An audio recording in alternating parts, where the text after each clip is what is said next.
Indonesia bertarung melawan Taiwan di FIFA Matchday yang berlangsung di Stadion Gelora Bung Tomo di Surabaya. Dan kita sudah tahu bersama, tim Garuda kita menang dengan telak 6-0. Ini clean sheet buat tim kita dan sudah diprediksi sejak awal bahwa secara kualitas kita memang di atas.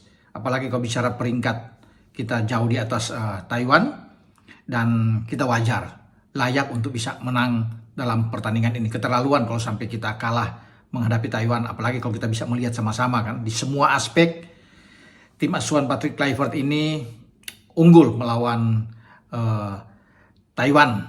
Dan saya pikir ini pemanasan yang bagus ya untuk timnas kita sebelum melangkah dalam pertandingan yang sesungguhnya yang kita nantikan menghadapi Lebanon, karena secara peringkat Lebanon di atas kita untuk selisih 6 strip di atas kita, dan itu yang kita nantikan. Tapi setidaknya hasil ini juga ya hasil yang positif buat kita.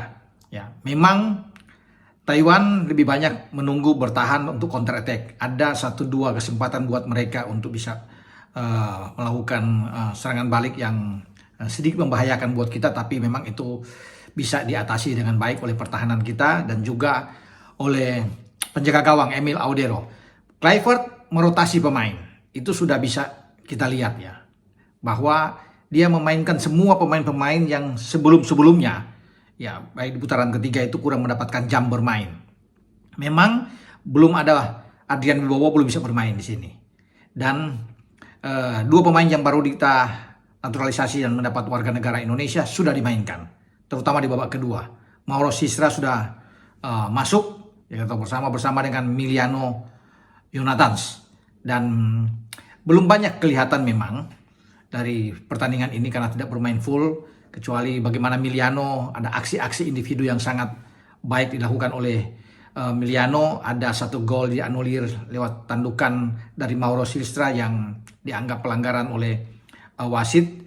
Dan pemain-pemain kita sudah menunjukkan ya kinerja yang bagus.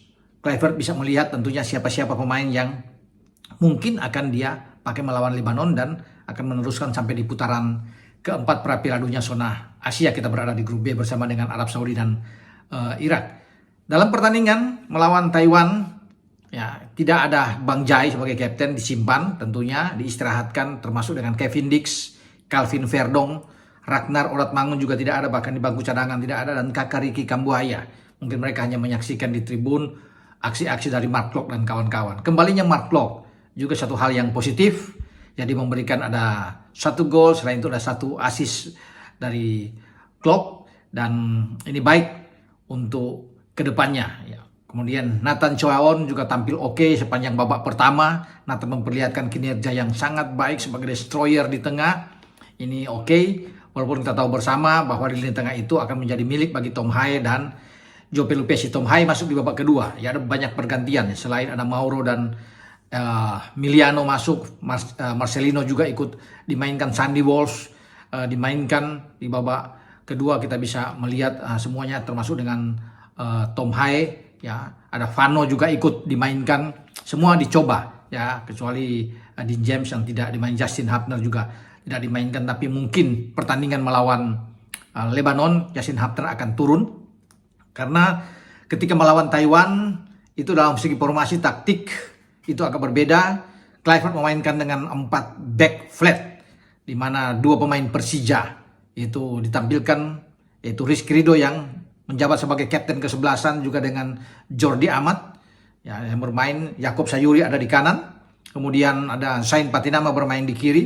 Di tengah Nathan Choaon yang bermain Mark Klok di sana, dan Eliano Reinders. Kemudian Beckham ada di depan, Sananta dan Egy, sebelum ada pergantian-pergantian yang dilakukan. Ya, ini mungkin dicoba oleh Patrick Kluivert untuk dengan pola yang berbeda.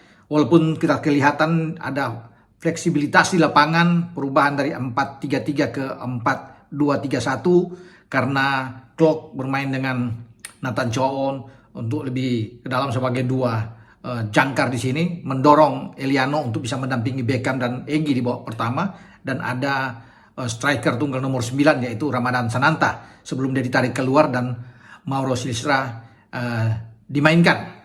Jadi 6 gol kita dapatkan, ada 1 gol bunuh diri tentunya dari pemain nomor punggung 16 Chou Ming-siu.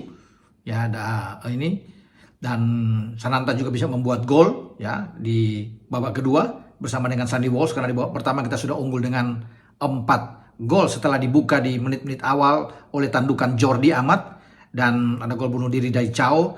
Kemudian Mark Klok memberikan kita keunggulan 3-0 dan dilengkapi oleh Eliano Reinders. 4 pemain Persib semua dimainkan dan bermain dengan sangat baik dalam pertandingan ini. Ya, Mark Klok tentunya, Beckham Putra, Eliano Reinders, Tom Hae, semua ikut bermain dalam pertandingan ini, dan kita ya menyambut tentunya dengan gembira, walaupun memang sudah bisa diprediksi bahwa kita bisa mengatasi Taiwan. Seakan-akan ya dalam tanda kutip sini Taiwan seakan berada kelas memang di bawah kita. Ya, sulit untuk mereka bisa mengalahkan Indonesia. Tapi kita tidak perlu untuk bersenang, ya, terlalu bereforia dengan hasil ini. Positif, oke.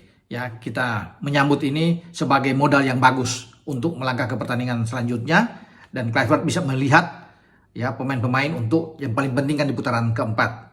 Ya, ini pemanasan, saya katakan di awal, ini pemanasan yang bagus buat kita, dan semoga semua pemain ya tampil lebih baik lagi dalam pertandingan berikutnya menghadapi Lebanon. Dan saya Bung Ropan,